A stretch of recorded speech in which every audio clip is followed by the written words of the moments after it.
Hi everyone, this is David from Kepler Trust Intelligence. In today's video, we're going to give you a brief overview of Schroder Oriental Income, or SOI to use its ticker. The trust is managed by Richard Sennett. Rich has been the manager since December of 2020. He took up that position following the retirement of Matthew Dobbs, who had managed the trust since inception in 2005. And something I think that is worth highlighting here is the fact that that was really a continuation story. Richard and Matthew had worked together for about 13 years, and they acted as backup managers on each other's funds prior to Matthew's retirement. So this was not, sort of Richard coming into something completely unknown. That should give you an overview of who manages the trust. Turning to what SOI actually does, the trust's investment objective is to provide a total return for investors, and that's primarily through investments in equities and equity-related investments of companies which are based in or which derive a significant proportion of their revenue from the Asia-Pacific region and which also offer attractive yields. Now, how does that sort of work? How does Richard aim to do that?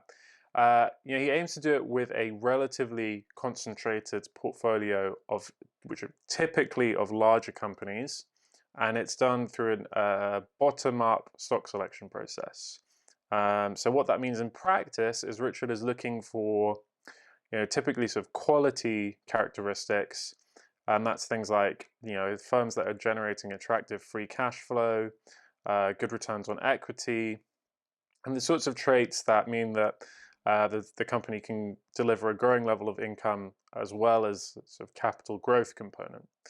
And on this point, I actually think it's worth noting that Asian companies do offer some very attractive income characteristics that investors might not be aware of. So, as we noted earlier this year, and this was in the last SOI note we did, which I'll link to in the video description, at the end of 2023, the share of the Asian markets that yields in excess of 3% was over 55%, and that compared to about 35% of the Japanese market and less than 30% of the US.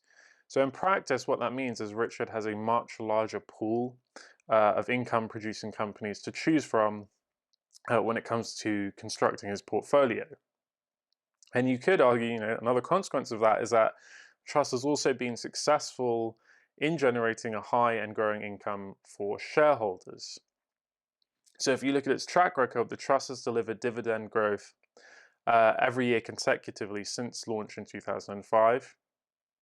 And another thing that I think is definitely worth highlighting here is the fact that that is typically done from income derived from the underlying portfolios. A lot of trusts will make use of their structure to pay for capital and invest more in growth companies. SOI has typically paid from underlying revenues. During the pandemic, it did use revenue reserves, but it has now gone back to 2 consecutive years of fully covered dividends. The sort of made use of its structure during the pandemic to use the revenue reserves, but now back to fully covered dividends. And in terms of how Richard has done that, you can see on your screen at the moment a snippet from SOI's most recent fact sheet. And you can see those sort of sectoral overweight positions on the left, and also on the right, the country overweight positions. So if you look, there's pretty sizable overweight positions to Australia, Taiwan, Singapore, but also a substantial underweight position to China. Okay, so to change tack a little bit and talk about fees, SOI has a tiered management fee structure, and the reason it has that is really to pass on the economies of scale to investors as the trust grows. So for the first £250 million of net assets, a fee of 0.75% is payable. Between 250 million and 750 million pounds, that falls to 0.7%, and for assets above 750 million pounds, that falls again to 0.65%. Now, there is also a performance fee that's 10% above a hurdle rate of 8%, but that is subject to quite a few conditions. High watermark and a cap on how much it can be, being the 2 key ones. The final point to look at is gearing. This is something people always are interested in. So SOI currently has access to a multi-currency £100 million revolving credit facility. That will come up for renewal in July of 2024. And as that suggests, right, this is opportunity-based rather than structural.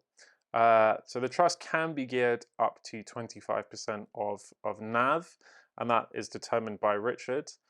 However, from what we understand, the limits, at least today, of that are unlikely to be fully used. So it's not going to be maxing out the gearing. Okay, so that is our brief overview of SOI. If you are interested in learning more about the trust, then visit the Kepler Trust Intelligence website. There you'll be able to find our latest research note on the trust, which covers these points in quite a bit more detail. And we also have quite a lot of other content about the trust as well, so definitely worth having a look at that if you are interested. And in the meantime, have a good day, and we'll see you in the next video.